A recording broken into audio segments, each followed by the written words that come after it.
안녕하세요. 부산부동산 스터디입니다. 12월 1주차 울산 지역 브리핑 해보도록 하겠습니다. 울산 하락률이 전주 대비 감소했어요. 울산이 그마에 하락할 이유는 없었죠. 네, 그렇다고 혼자 버틸 이유도 없는 상황. 자, 많이 오른 아파트가 더 많이 떨어지고 있는 그 현상에 대해서 살펴보도록 하겠습니다. 자, 울산 지역, 이 지난주에요. 지난주 11월 21일자 발표된 자료에 보면 울산이 광역시 중에서 하락률 2위를 달리고 있는 모습을 지켜봤습니다. 전세 가격 지수는 상대적으로 좀 덜 빠졌고요. 근데 한 주가 더 지나고 나니까 울산이 대구보다 낙폭이 좀 줄어들었어요. 울산과 광주가 좀 나란히 움직이는 그런 흐름이었거든요. 근데 지금도 부산보다도 더 많이 빠질 이유도 없어 보일 정도. 네. 낙폭이 조금 줄어든 모습 보여준 한 주였습니다. 매수 심리는 전국이 다 꽁꽁이에요. 매수 우위 지수도 지금 8.6, 상승이나 이런 거 하려면은 60은 뚫고 올라가주는 지점을 가야 된다고 제가 늘 말씀을 드리는데, 아직까지 바닥을 기는 시간이 얼마나 길어질지 알 수가 없다. 이제 갓 바닥에 접어들었기 때문에 시간 조정은 필요해 보입니다. 매도 물량 전국적으로 줄어들고 있는 추세에 있습니다. 고점 13,400개 대비 12,400개면 한 10% 정도, 광역시 위주로 살펴보면 물량이 한 10% 정도 줄어들었는데 울산은 늘어나는 폭이 적기 때문에 줄어드는 폭도 조금 상대적으로 적어 보입니다. 전세 물량은 계속해서 증가세 유지하고 있고요. 근래 들어서 광역시 지역들도 증가세가 조금 둔화되는 모양새를 보여주고 있습니다. 월세는 끊임없이 오르고 있다. 자, 월세 물량이 점점 많이 늘어나고 있다.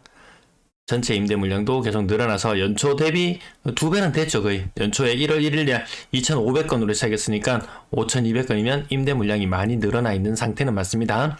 아파트 거래량 규제 일부 지역 규제 해제를 하면서 거래량이 좀 살아납니다. 한 20%씩 살아나는 효과. 지금 11월달 거래량은 10월의 거래량을 훌쩍 뛰어넘을 것으로 예측됩니다. 그 가운데 11월 달의 거래량 중에서 직거래 비율이 상당히 높아져 있는 상태. 네, 직거래 비율이 많이 높아져 있습니다. 가격 상단 부분, 전체적으로 좀 많이 빠지는 부분 현상은 어딜 가나 다 있습니다.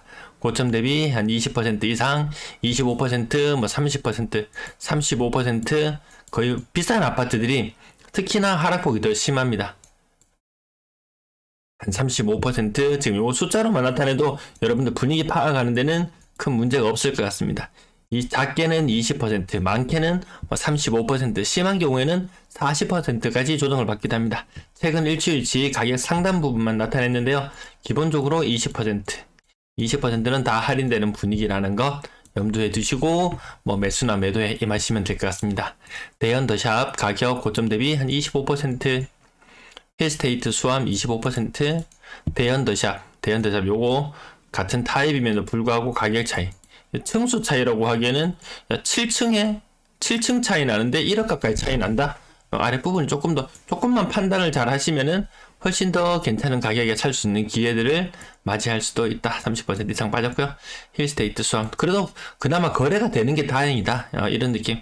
가격이 안 빠지는 아파트들도 결국 시간이 지나고 거래가 재개되면 가격이 빠진 형태로 나타나더라고요. 울산 번영로, 두산 리브 같은 경우에도 거의 40% 느낌 나나요? 한 35% 고점 대비 8자가 5자로 바뀌는 현상. 5자가 8자로 올랐을 때 얼마나 환호했습니까? 떨어지는 현상도 마찬가지. 너무나 이게 급작스럽게 다 상황이 일어나다 보니까 실질적으로 매수를 하고 매도를 하고 대응하기가 굉장히 어렵습니다. 이 사는 사람 입장에서는 많이 떨어졌다고 살 수 있지만 팔았는 사람 입장에서는 이게 또 굉장한 용기가 필요한 일이더라. 8억짜리 물건을 5억에 판다는 것이 쉬운 일은 아닙니다. 예, 큰 마음을 단디 먹고 해야 안 되겠습니까? 네. 울산 송정 한양수장도 35% 정도. 고점 대비 30%씩 안 빠지는 물건이 없는 느낌. 드림인시티, 엘리넷들 2차도 30% 정도 빠지고요. 30%안 빠지는 게 오히려 이상. 가격 상단 부분, 오히려 가격이 또 내려가면은 좀 덜 빠지는 현상은 있어요. 예, 덜 올랐다는 아파트는 상대적으로 덜 빠지는 현상. 하지만 같이 조정을 받을 때는 어쩔 수 없이 같이 빠져나가는 수밖에 없더라. 울산 6억 프로주도 거의 6억대 거래가 되는 것이 4억 5천. 거의 30% 가까운 느낌 나지 않습니까? 25%, 네, 25%. 나머지 작게는 20%, 많게는 30%씩 조정받는 모습 보여주고 있습니다. 이 가격이 드림인 요거 보시면은 3억, 5억 중반까지 갔던 것이 3억 후반, 또 그 다음 거래가 재개되면 또 3억 중반까지는 나올 수도 있고, 분양권 프리미엄이 1억, 2억씩 빠지는 게 예산일이고요. 그나마 좀 준신축에 해당하는 아파트들도 그 분양권 프리미엄 빠지는 것만큼 같이 빠지더라고요. 분양권 청약하고 경쟁률 높아지면서 분양권 가격 프리미엄이 엄청나게 1억씩, 2억씩 붙는 동안 옆에 있던 아파트들 놀았던 거 아니거든요. 같이 올랐거든요. 분양권 프리미엄이 빠지면서 아파트 가격도 같이 빠진다. 그에서 병행해서 전세 가격도 똑같이 움직여주는 모습들 나타나고 있습니다. 30%는 기본이더라. 대연드샵 거래가 좀 많이 나타나는 것으로 보여지고요. 울산 전화푸르지오 1단지도 대형평형 40평대 거래 제법 있었는데 가격 6억 그리고 6억에 못 미치는 거래들 좀 있었습니다. 건당 거래대금 비싼 아파트들 가격 떨어지니까 이렇게 올라가는 현상 나타납니다. 건당 거래대금이 조금씩 올라가서 거의 11월 달은 연초 수준까지 왔더라. 근데 이 연초에는 뭐 신고가가 나오면서 건당 거래대금이 올라가는 분위기였고 지금은 좀 아니죠. 지금은 좀 분위기가 다릅니다. 이 거래량 흐름 다시 한번 살펴보시면 여기서 한번 또 짚어볼 부분이 있는데요. 뭐 일시적 1가구 2주택 비과세 혜택이나 이런 것들 노렸던 사람들 최소한 2년 이상 보유해야 되는 그런 상황이라면 이 회색 지점에서 샀거나 혹은 노란색 지점에서 샀던 이 거래량 엄청 터졌을 때 있잖아요. 이때 일시적 1가구 2주택 목적으로 샀던 사람들은 지금 매도하는 시점이 되었는데 매도해서 비과세 혜택을 보고 재미를 좀 보려고 했는데 거래량이 폭삭 주저앉았어요.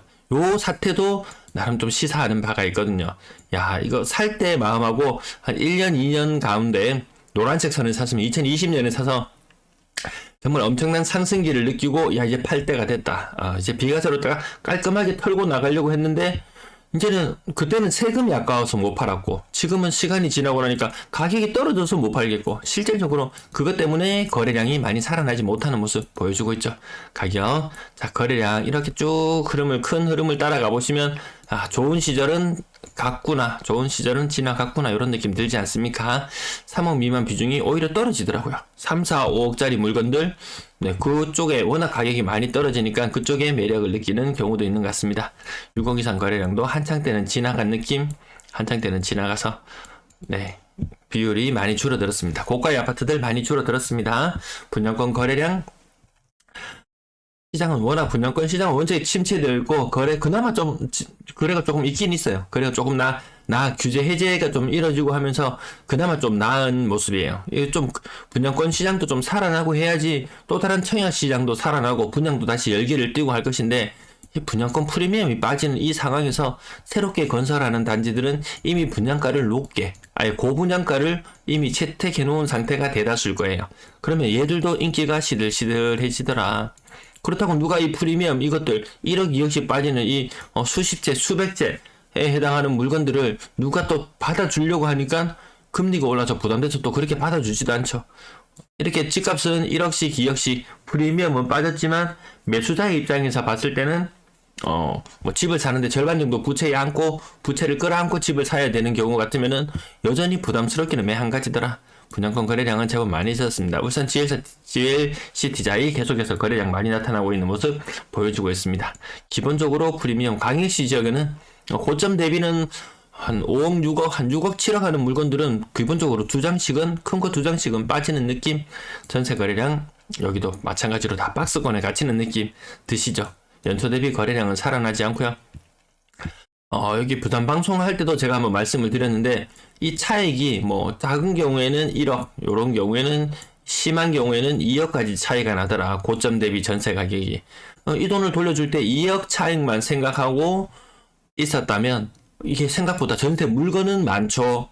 거래량은 줄어들죠. 그 물량이 충분히 이 사이에 많이 있기 때문에 이 전세 세입자 그 다음 세입자를 차례차례 받으면서 이래 아랫돌 빼서 윗돌 개는 식으로 해서 계속 위기가 발생하지 않고 집값이 오르는 시기에는 순탄하게 다 넘어가졌는데 집값이 내려가는 시기에 전세 가격이 떨어질 때 전세금을 돌려줘야 되는 문제 그뿐만 아니고 다음 세입자가 바로 구해지지 않는 이 두 가지 문제가 당장 해결될 기미를 보이지 않고 있습니다.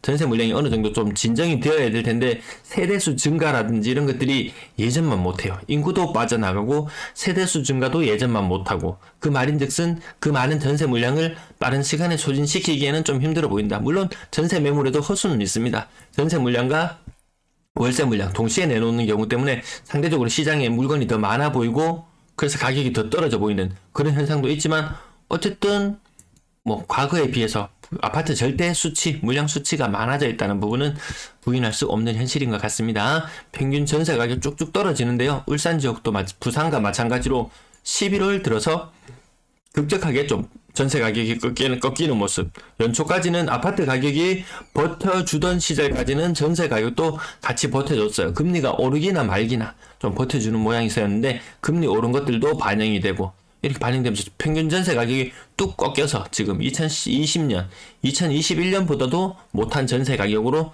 내려와 있는 상태. 이 추세는 금리가 고점을 유지하는 동안도 계속해서 전세 가격은 내려갈 수밖에 없다.